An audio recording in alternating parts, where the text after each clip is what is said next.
जय श्री हरि नमो नारायण। अमावस्या व्रत की चमत्कारी कथा। नमो नारायण।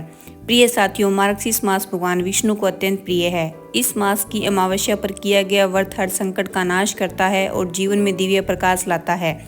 आज मैं आपको एक ऐसी पावन कथा सुनाने वाली हूँ जो एक माता के निस्वार्थ प्रेम और श्री हरि की करुणा का अद्भुत प्रमाण है।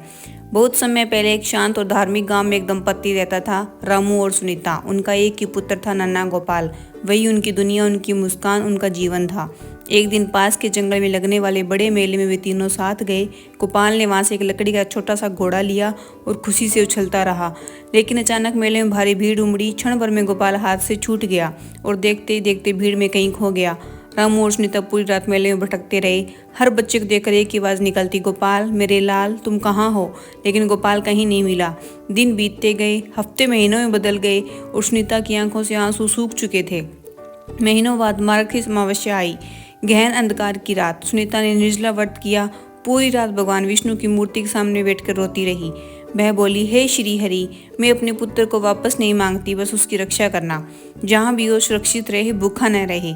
उसकी यह प्रार्थना इतनी सच्ची थी कि स्वयं ब्रह्मांड थम गया। भगवान विष्णु का हृदय पिघल उठा। अगले दिन सूरज निकला ही था कि किसी ने उनके द्वार पर दस्तक दी। दरवाजा खोला तो एक तेजस्वी साधु खड़े थे। उन्होंने पीछे छिपे एक बालक को आगे किया। वह गोपाल था, दुबला पतला थका हुआ, पर आंखें बिल्कुल जीवित, जैसे कोई दिव्य शक्ति उसे संभाल रही हो। साधु ने कहा, यह मुझे जंगल में बेहोश मिला। नाले का इतना तेज बहाव था कि कोई बच्चा बच ही नहीं सकता था, पर इसे एक खरोंच तक नहीं आई। मानो किसी अदृश्य शक्ति ने इसे गोद में उठा लिया हो। सुनीता जमीन पर गिर पड़ी, लेकिन डर से नहीं, आनंद के भार से।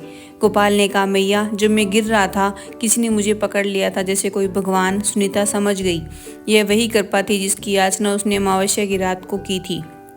उस दिन से वह परिवार हर वर्ष मार्गशीर्ष अमावस्या को व्रत करता, क्योंकि यह केवल व्रत नहीं, कृतज्ञता का प्रतीक और भगवान की करुणा का प्रमाण बन गया था।